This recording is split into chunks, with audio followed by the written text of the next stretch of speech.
बिस्मिल्लाहिर्रहमानिर्रहीम। व्यूअर्स अस्सलाम वालेकुम। मेरा नाम है डॉक्टर मोहम्मद यूनुस और इस वक्त आप देख रहे हैं मेरा YouTube channel. Viewers, dairy farms के लिए जो ब्रीडिंग सीज़न होता है वो बेसिकली शुरू हो चुका है। तो कोशिश ये करनी चाहिए कि ये जो ब्रीडिंग सीज़न है इसमें आपने कम अज़ कम अपना जो हर्ड है डेयरी फार्म का वो 80 से 90% प्रेग्नेंट कर लें, क्योंकि जब ये ब्रीडिंग सीज़न ख़त्म होता है, जून जुलाई अगस्त वगैरह का सीज़न जब आता है, तो उन दिनों जो है इंसेमिनेशन के या बुल ब्रीडिंग के जो रिजल्ट्स हैं ओवरऑल वो कम हो जाते हैं। तो इसीलिए कोशिश करें कि ये जो ब्रीडिंग सीज़न आता है इसी में अपना मैक्सिमम हार्ड प्रेग्नेंट कर सकें। तो अगर आप इस ब्रीडिंग सीज़न में जानवरों के कुदरती हीट, जो नेचुरल हीट है, उसका इंतज़ार करेंगे तो हो सकता है कि इस तरह जो आपका मैक्सिमम हार्ड है वो प्रेग्नेंट ना हो सके। इसलिए जो है हमें मुख्तलिफ़ किस्म के जो ब्रीडिंग प्रोटोकॉल्स हैं उनकी तरफ जाना चाहिए, ताकि इसी ब्रीडिंग प्रोटोकॉल की वजह से जो है हम इस सीज़न में मैक्सिमम हार्ड प्रेग्नेंट कर सकें। जो ब्रीडिंग प्रोटोकॉल्स होते हैं उसमें जो है मुख्तलिफ़ दिनों पे मुख्तलिफ़ इंजेक्शन लगा के जानवरों की जो ओवरी है उससे जो अंडे का अखराज होता है, उस अंडे के अखराज के टाइम को जो है वो सिंक्रोनाइज़ किया जाता है। तो ये जो ब्रीडिंग प्रोटोकॉल्स हैं ये मुख्तलिफ़ किस्म के हैं। कोई प्रोटोकॉल जो है वो 10 दिन का है, कोई 18 दिन का है और कोई 28-29 दिन का है। जो प्रोटोकॉल 10 दिन का है वो है ओवसिंक। ये सबसे छोटा प्रोटोकॉल है। इसके जो रिजल्ट्स होते हैं वो होते हैं 30 से 40%। और इसके बाद जो दूसरा प्रोटोकॉल है वो है G6G प्रोटोकॉल, जो कि 18 दिन का होता है। इसके जो रिजल्ट्स हैं वो होते हैं 40 से 50%। और इसके बाद जो तीसरा प्रोटोकॉल है वो है डबल ओवसिंक, जो कि 28 दिन का होता है और उसके जो रिजल्ट्स हैं इन दोनों प्रोटोकॉल से ज़्यादा हैं। तो ये जो मैंने रिजल्ट्स आपको बताए हैं, अगर आप प्रोटोकॉल को अच्छा मैनेज कर लें, मिसाल के तौर पे आपने हार्मोन की जो है डोज वो प्रॉपर लगाई है और उसके बाद जो आपकी फीड थी वो अच्छी थी और आपने वो जो उसकी हार्मोन के जो डिफरेंट इंजेक्शन लगने हैं वो भी आपने प्रॉपर टाइम पे लगाए हैं, तो आपके जो रिजल्ट्स हैं इससे भी बढ़ सकते हैं। तो पिछली वीडियो में मैंने आपके साथ डिस्कस किया था ओसिंग प्रोटोकॉल। आज जो हम डिस्कस करने जा रहे हैं वो है G6G प्रोटोकॉल, जो कि 18 दिन का प्रोटोकॉल होता है। अगर हम आज ये प्रोटोकॉल शुरू करते हैं तो आज वाला जो दिन है हम इसको आमतौर पे डे ज़ीरो काउंट करते हैं, मतलब कि आज का दिन जो है वो ज़ीरो दिन है। आज वाला दिन हम काउंट नहीं करेंगे, जो कल वाला दिन होगा वो पहला दिन होगा। तो आज ज़ीरो दिन है, ज़ीरो दिन। ज़ीरो दिन पे आपने जो इंजेक्शन लगाना है वो है PGF2 अल्फा का।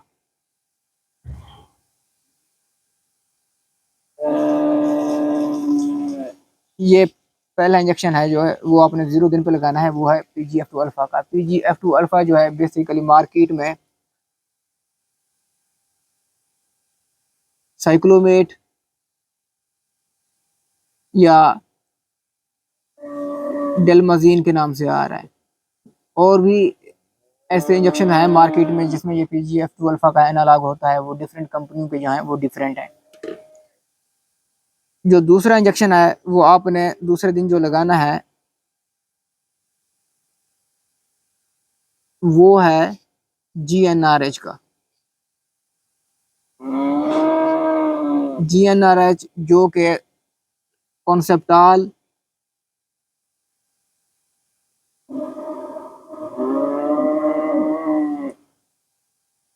डेलमेरलिन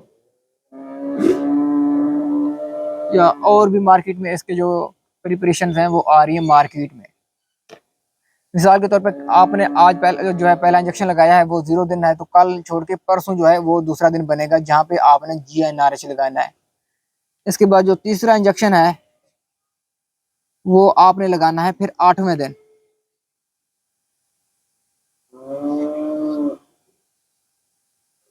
वो भी फिर आपने वही GnRH ही लगाना है। जीएनआर जिसमें ये कॉन्सेप्टाल या ये डेलमेरलिन आ रहा है या बसोल आ रहा है, तो और भी इस तरह के मार्केट में इसकी जो है प्रिपरेशन अवेलेबल है। अच्छा, इसमें एक चीज़ का आपने ख्याल रखना है कि इनकी जो टाइमिंग है वो आपने फिक्स रखनी है। हम जो प्रोटोकॉल शुरू करते हैं वो सुबह 8 बजे शुरू करते हैं।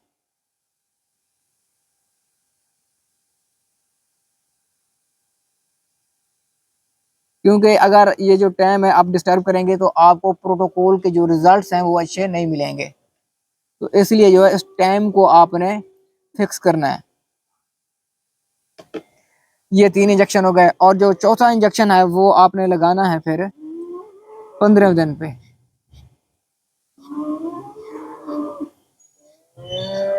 वो फिर आपने लगाना है PGF2 अल्फा का।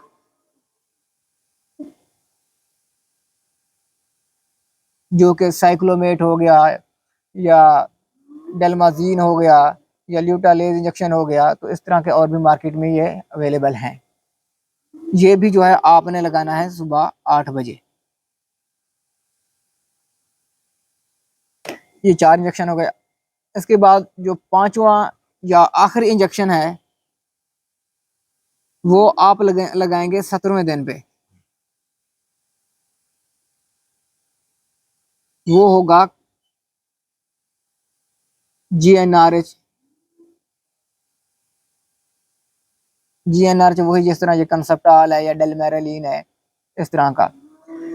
लेकिन ये बात याद रखिएगा कि 15वें दिन पे जो आपने ये साइक्लोमेट या डेलमाजीन का इंजेक्शन लगाया है जिसमें ये PGF2 अल्फा होता है, तो उसके 56 घंटे बाद, ये इंजेक्शन लगाने के 56 घंटे बाद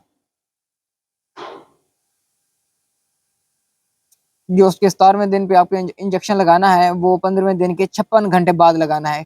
ये अगर आपने सुबह 8 बजे लगाया था तो 17वें दिन के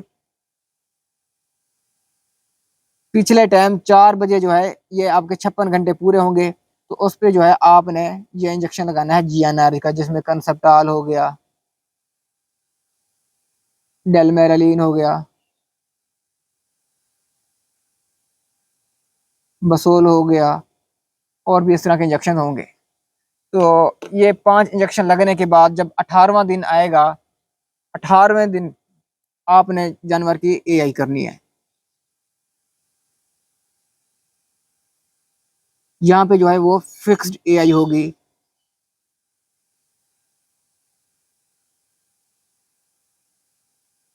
जब आपने ये 4 बजे इंजेक्शन लगाया 17वें दिन पे, तो इसके 16 घंटे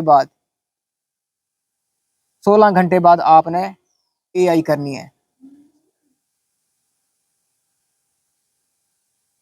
ये 16 घंटे जो है ये 18वें दिन के सुबह 8 बजे होंगे। जिस तरह हमने ये शुरू में प्रोटोकॉल शुरू किया था सुबह 8 बजे, तो उसी तरह ये सुबह 8 बजे जो है जानवरों की आपने फिक्स AI कर देनी है।